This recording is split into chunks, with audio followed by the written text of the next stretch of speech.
So I went and I bought a super pastel yellow belly, who I still have today. Um, Called him Homer. Brought him home. Uh, got him unraveled and everything. Put him in his enclosure and slowly just worked myself into holding him more and getting more comfortable. And then eventually I was just hooked after that. And so next Yeah. thing I know, I'm getting another two or three, and then I'm getting another four or five. There you And go. it was just going to be a collection of just my favorite kinds that I seen, and I was never going to even breed. But then I started seeing some of the craziness that was going on with some of the people breeding, and was like, that's my kind of crazy. So I'm going to jump in and try to make some crazy looking snakes too. So I decided to kind of structure down to what I wanted as far as projects and what kind of genetics I wanted to work with. And every year, at the end of the year, I restructure from that into something different, so that way I just keep focused on the main projects and don't get too wide out. And then I lose track of what I really was passionate about to begin with. How many Hey, different species of animals do you have now? Different? Oh, man. Let's see. while he's thinking I have about that, Kat says she got a tarantula named Homer, a Goliath bird eater named Homer. oh, He probably the size of a dinner plate. He's probably huge. Oh, They're amazing. Tarantulas are different. I mean, they're amazing, but they I are don't know. different.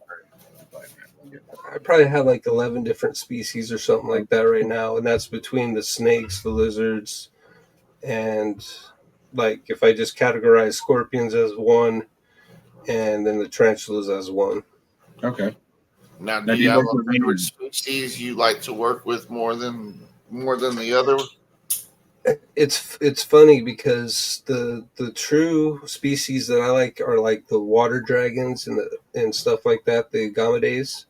But I don't have any of those really. I have a bearded dragon, but that's the only thing that I have from that group. But I want to get back into working those, which is another reason why I always restructure at the end of the year, because sometimes I need to remind myself that I'm not doing this for said species, then I don't really need said species. I need to more focus on what I want to do and not just get trigger happy because I seen that beautiful snake that I want, but I really don't need.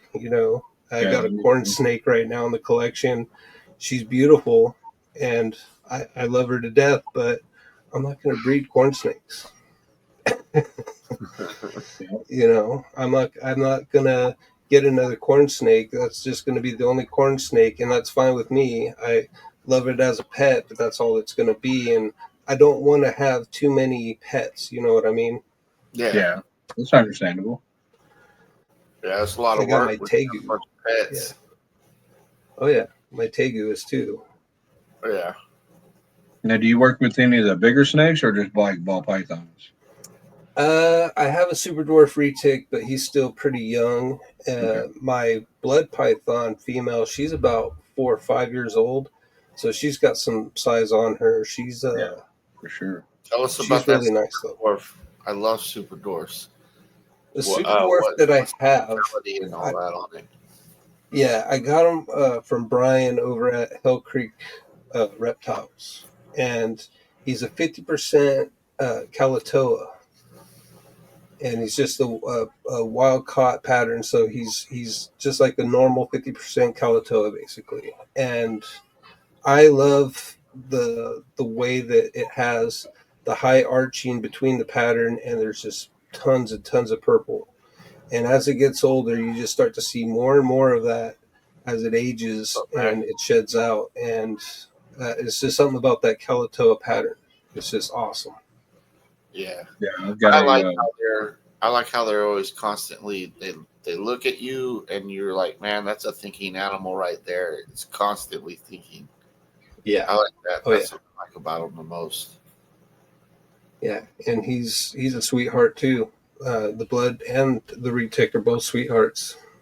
No Yeah, issues. with the super dwarf retakes, I reached out to Garrett to try to get him to come on, and I haven't heard anything back from the email. We me and another gentleman that works with Garrett swapped emails quite a few times, and I got a friend in Michigan, Nathan Saldana. He works with quite a few super dwarf retakes. We're going to try to get him on the show maybe late January, early February. Uh, Depending on his schedule and stuff like that. So we've got quite a few different. Yeah. 25 or 27 super dwarf retakes. Heck yeah. Real good I'm always down for those kind of episodes because it's something that I can get more knowledge, on a species that I have. Yeah, for sure. Always learn something. Yeah, when we first started this, we didn't want to just do ball pythons because we don't have many ball python podcasts are out there. We wanted to do something kind of different, but in its own way, kind of different species, geckos and different things like that to kind of make a broad, Yeah, broad. I have some Cresties that I work with. Yeah. What are you working with?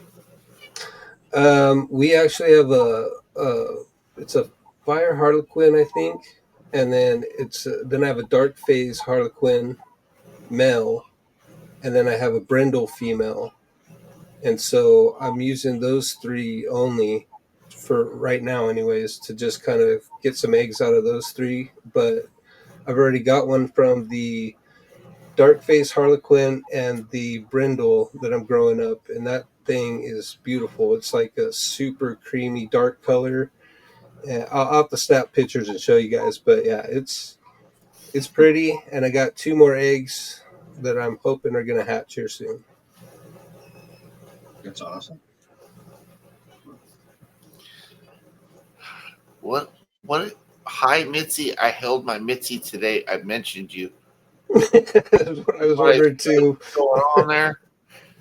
Kind of threw me off a little bit. So How many ball pythons do you currently have?